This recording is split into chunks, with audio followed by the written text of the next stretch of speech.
Everybody's jumping on. We're doing the broccoli challenge. We're gonna use some olive oil, the broccoli raw, coarsely chopped, and then garlic, julienne tomatoes, and cheese. Okay, there we go. All right. Good. So Easy. This we'll is go $3.69 for the whole head.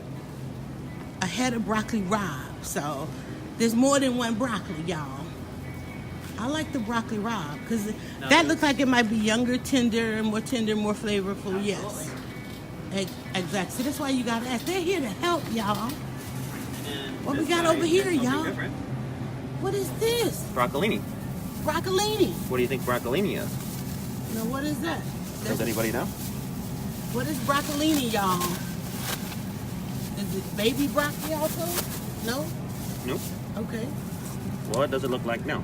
Let's see, yeah. Now, this is what we more or less see at the restaurants. No. No? You see probably that broccoli. We see that. This is asparagus.